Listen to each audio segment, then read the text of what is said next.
My name is Emma Larson, 27 years old, and I thought I had it all figured out: a loving boyfriend, a sister who was my best friend, and a quiet life in suburban Chicago.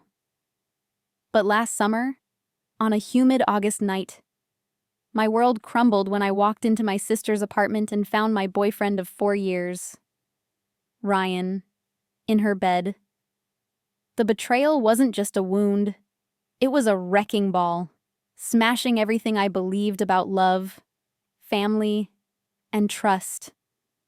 What I did next wasn't just about revenge, it was about rebuilding myself from the ashes.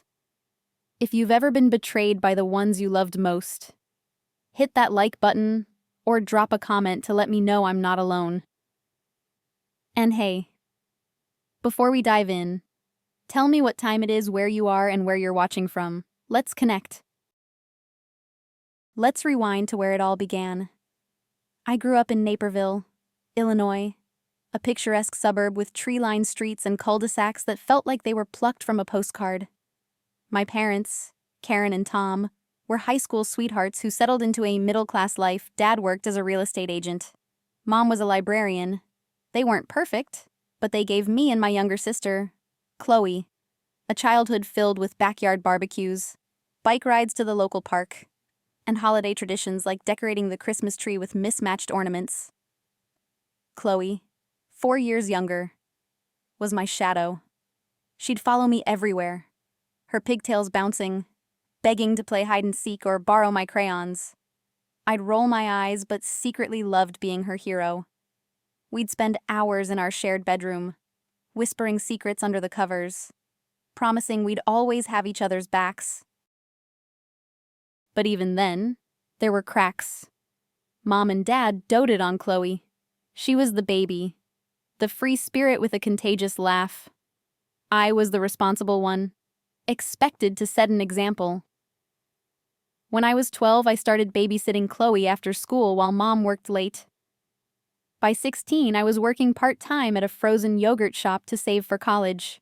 While Chloe got new clothes and dance lessons, I didn't mind much. I loved her, and I believed family meant sacrifice. Looking back, those early years planted seeds of resentment I didn't even notice. Fast forward to 2020, I was 22, a junior at the University of Illinois, majoring in graphic design. That's where I met Ryan Carter. He was a photography major, with tousled brown hair, a dimpled smile, and a knack for making everyone feel special. We met at a campus art show, where he complimented my poster design for a student film. "You've got an eye for storytelling," he said, and I blushed like an idiot. We started dating a few weeks later, spending late nights in the art studio, sharing cheap pizza, and dreaming about our futures. Ryan was ambitious, always talking about shooting for National Geographic or opening his own studio. I fell hard, picturing a life of adventures together. By 2024, I was 27, living in a cozy 2-bedroom apartment in Naperville, working as a graphic designer for a marketing firm called Brightwave. The job was demanding long hours, tight deadlines, but I loved turning ideas into visuals. My boss, Linda, was tough but fair, and I was gunning for a promotion to senior designer. Ryan and I had been together for 4 years, and while we weren't engaged, we'd talked about moving in together. He was freelancing as a photographer, booking gigs for weddings and corporate events, though he leaned on me for rent or groceries when jobs were slow. I didn't mind. He always paid me back with interest, in the form of surprise picnics or handwritten notes tucked into my laptop bag. Chloe, now 23, lived 10 miles away in Aurora, working as a barista at a hip coffee shop called Bean and Brew. She was still the free-spirited sister I adored, with a messy bun and a wardrobe of thrifted dresses. She'd drop by my apartment unannounced, raiding my fridge or borrowing my earrings for a date. We'd stay up late watching rom-coms, laughing until our sides hurt. Chloe looked up to me, or so I thought, always asking for advice about jobs or guys. She and Ryan got along great, too. He'd tease her about her latte art, calling it fancy foam. And she'd fire back with playful jabs about his hipster camera straps. I loved that they clicked. It made our little trio feel like family. But in June 2024, things started to shift. Ryan was busier than usual. Taking late-night calls he said were from clients. He'd step outside to talk, his voice low, and return with vague excuses. Just a last-minute gig. I noticed he was glued to his phone, texting furiously, then locking the screen when I got close. I asked if everything was okay, and he'd flash that dimpled smile, saying, "Just stressed, babe." You know how it is. I wanted to believe him, but a knot formed in my stomach. Chloe was acting strange, too. She'd cancel our movie nights, claiming she was swamped at work, but her Instagram showed her at bars or concerts. When we did hang out, she seemed distracted, checking her phone every 5 minutes. Once, I caught her smiling at a text, then quickly hiding it. "Just a friend," she said, but her cheeks flushed. I brushed it off. Chloe was always juggling admirers. Still, the knot in my stomach tightened. At work, I was under pressure. Brightwave had landed a major client, a national retail chain, and Linda put me in charge of their rebranding campaign. It was my chance to shine, but the deadlines were brutal. I'd stay late at the office, sketching logos or tweaking color palettes, while Ryan complained I wasn't home enough. "You're married to that job, Emma," he'd say, half joking. I'd apologize, promising to make time, but his words stung. Was I neglecting him? Was that why he was pulling away? One night in July, I borrowed Ryan's laptop to send a client file because mine was updating. His messaging app was open, and a notification popped up from "Chloe, miss you already." Tomorrow night, my heart stopped. I clicked the chat, my hands trembling. The messages were flirty but vague. "Can't wait to hang. Your trouble. You know that nothing explicit, but enough to make my skin crawl." I confronted Ryan when he got home, holding up the laptop. "What's this?" I asked, my voice shaking. He didn't flinch. "It's nothing. Emma, we're just planning a surprise for your birthday. Don't ruin it." His tone was so calm, so convincing, that I doubted myself. My birthday was in September, and Chloe loved throwing surprise parties. I apologized, feeling like an idiot for suspecting them. But the knot in my stomach didn't go away. The next week, I confided in my coworker, Mia, a 30-year-old account manager who'd become my work bestie. Over coffee at the office break room, I spilled everything: Ryan's distance, Chloe's texts, my paranoia. Mia listened, her brow furrowed. "Emma, trust your gut," she said. "People don't hide texts for birthday surprises. Keep your eyes open." Her words stuck with me, but I wasn't ready to face the truth. August 3rd, 2024 was the day everything shattered. It was a sticky Saturday, the kind where the air feels like a wet blanket. Ryan texted that he was working late on a corporate shoot, so I decided to surprise Chloe with pizza and a bottle of rosé. I drove to her apartment in Aurora, humming along to Taylor Swift, picturing us laughing over a cheesy rom-com. Her car was in the lot, but she didn't answer my knock. I used my spare key, expecting to find her napping or in the shower. The living room was dark, but I heard muffled laughter from her bedroom. My heart pounded as I walked down the hall. The door was ajar, and I pushed it open. There they were, Ryan and Chloe, tangled in her bedsheets, their faces lit by the glow of a candle. Time froze. Ryan's eyes widened, and he stammered, "Emma." "It's not what it looks like." Chloe pulled the sheet to her chest, her mouth open, no words coming out. I couldn't speak, couldn't breathe. My pizza box hit the floor, sauce splattering like blood. I turned and ran, their voices chasing me, Ryan shouting, "Wait, let me explain," and Chloe sobbing. "Emma, please." I drove home, tears blurring the road, my mind a tornado of questions. How long? Why had they been laughing at me at my apartment? I collapsed on the couch, staring at the ceiling. The betrayal wasn't just a moment, it was 1,000 moments. Every smile, every "I love you," now tainted. I felt like a fool, a prop in their secret game. The next morning, Chloe showed up at my door, her eyes red and puffy. It was a mistake. "Emma," she said, her voice breaking. "It started a few months ago.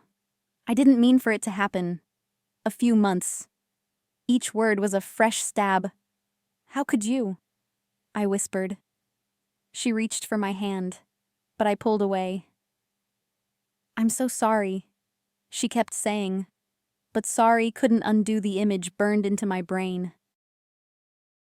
Ryan called, leaving voicemails I couldn't bear to hear. "I love you both. Emma. I messed up. Let's talk. Love us both." The arrogance made my skin crawl. I deleted his messages, but the pain didn't stop. I called my parents, hoping for comfort. Mom listened quietly, then said, "Chloe's your sister. Emma, you two need to work this out. Family's forever." Dad echoed her, "Don't throw away your sister over a guy." Their words felt like a slap. Why was I the one expected to fix this? Where was their anger for Chloe? For Ryan? I spiraled for days, barely sleeping, my appetite gone. At work, I was a zombie, missing deadlines and snapping at colleagues. Linda pulled me aside, her voice stern. "Emma, you're dropping the ball. Get it together, or the promotion's off the table." I nodded, but inside, I was crumbling. The betrayal wasn't just personal, it was threatening everything I'd worked for. Mia noticed my decline and dragged me to lunch at a diner near the office, over greasy burgers. I poured out the whole story: the bedroom, Chloe's tears, my parents' dismissal. Mia's eyes flashed with anger. "They don't get to walk all over you." "Emma," she said, "you're stronger than this. Don't let them steal your spark." Her words were a lifeline, pulling me from the darkness. I wasn't just a victim, I could choose what came next. I started digging. I couldn't confront them again. Not yet. I needed proof, something to make sense of the chaos. I checked Ryan's Instagram, scrolling back months. He'd been liking Chloe's posts since March, heart emojis on her bikini pics. Comments like, "Looking good," "Trouble." How had I missed this? I remembered Ryan's laptop password from that night in July. I know it was wrong, but I logged into his iCloud from my work computer. The messages between him and Chloe were a gut punch. They'd been meeting since March, sneaking around when I was at work or visiting my parents. One text from Chloe read, "She's so clueless. We're fine." Another from Ryan, "You're worth the risk." I saved screenshots, my hands shaking with rage. I also found emails from Ryan's photography clients. He'd been pitching a big wedding planner, Sarah Klein, for a $10,000 contract. I'd introduced them last year, vouching for his talent. The deal was nearly finalized. A plan started forming, not out of spite, but a need to reclaim my power. I wasn't going to let them skate by while I drowned. Chloe's betrayal hit harder because we'd been so close. I thought back to our childhood, the promises we'd made. When I was 15, Chloe got bullied at school for her quirky clothes. I stood up to the mean girls, getting detention for yelling in the hallway. Chloe hugged me that night, saying, "You're the best sister ever." Where was that Chloe now I checked her cloud account, still linked to my old laptop she borrowed. Her cafe business plan was there, along with bank statements showing $8,000 saved. She'd been selling coffee at pop-up markets without a permit, a detail she'd bragged about.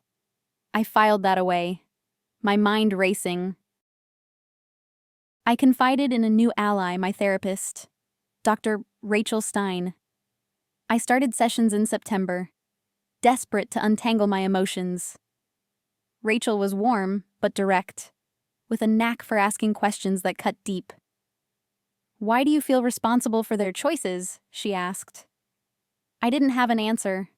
She helped me see I'd been conditioned to prioritize others. Chloe, Ryan, even my parents over myself. "Boundaries aren't selfish," she said. "They're survival." Therapy became my anchor, a place to process the anger, guilt, and grief. At work, I threw myself into the rebranding campaign, determined to salvage my promotion. I stayed late, refining designs until they were flawless. Linda noticed, praising my turnaround. I also met a new colleague, Javier, a senior designer who'd been at Brightwave for a decade. He became a mentor, sharing tips on managing stress and pitching ideas. "You've got talent, Emma," he said. "Don't let personal drama dim your light." His encouragement gave me a purpose beyond the betrayal. By October, I was ready to act. Ryan's wedding planner gig was days from signing. I called Sarah Klein, keeping my tone professional. I hate to say this, but Ryan's been unreliable lately. I said, "He's missed deadlines and seems distracted." Sarah thanked me, and within days, Ryan texted me, furious. "You cost me $10,000, Emma. Why would you do that?" I didn't reply. Let him stew. For Chloe, I took a subtler approach. I sent an anonymous email to her landlord, mentioning her unpermitted coffee sales. It wasn't malicious, just a nudge to shake her confidence. Her landlord issued a warning, and Chloe called me in a panic. "Emma, my lease is at risk. Everything's falling apart." I stayed calm. "That's tough." "Chloe, maybe think about who you hurt next time." Her tears didn't sway me. I was done being her safety net. I also confronted my parents, driving to their house in Naperville one Sunday. Over coffee in their cluttered kitchen, I laid it out. "I'm not forgiving Chloe just because she's family. She and Ryan betrayed me. And you're acting like it's my job to fix it." Mom's eyes filled with tears, and Dad looked uncomfortable. "We just want peace," he said. "I want respect." I shot back. For the first time, I set a boundary. "Until you acknowledge my pain, I need space." They didn't argue, and I left feeling lighter. By November, I was rebuilding. I blocked Ryan's number and limited contact with Chloe, responding to her apologies with polite distance. I moved to a new apartment in downtown Naperville, a fresh start with exposed brick walls and a view of the Riverwalk. Therapy helped me forgive myself for trusting too blindly. I took a solo trip to Colorado in December, hiking in Rocky Mountain National Park, the crisp air clearing my head, standing on a trail overlooking snow-capped peaks. I felt free not just from Ryan and Chloe, but from the weight of others' expectations. The twist came in January 2025. Chloe called, her voice shaky. She and Ryan had broken up. He'd been texting other women, and she caught him at a bar with someone new. "I was so stupid. Emma," she said. "I ruined us for him." I listened, my heart softening but not breaking. "I hope you learn from this, Chloe." I said, "I'm not ready to be sisters again, but I don't hate you." It was the truth. Ryan, meanwhile, lost another photography gig after Sarah spread word of his unreliability. Last I heard, he was crashing with his parents in Joliet, his dreams on hold. Work became my triumph. In February, Linda called me into her office. The retail client loved your designs. She said, "You're our new senior designer." I walked out, grinning, and treated Mia and Javier to drinks at a local pub. For the first time in months, I felt like Emma again, not the betrayed girlfriend or sister, but a woman with a future. I'm not proud of every choice I made. Sabotaging Ryan's gig and tipping off Chloe's landlord weren't my finest moments, but they were my way of saying, enough. Betrayal taught me I'm worth more than being a doormat. I learned to spot red flags, secretive texts, flimsy excuses, and to trust my gut. Most importantly, I learned boundaries aren't betrayal. They're love for myself. If you've ever had to rebuild after someone broke your trust, what did you do? Drop a comment and share your story. And if this hit home, please like, subscribe, and hit that bell for more real-life drama. I'm Emma Larson, and I'm done letting anyone dim my light.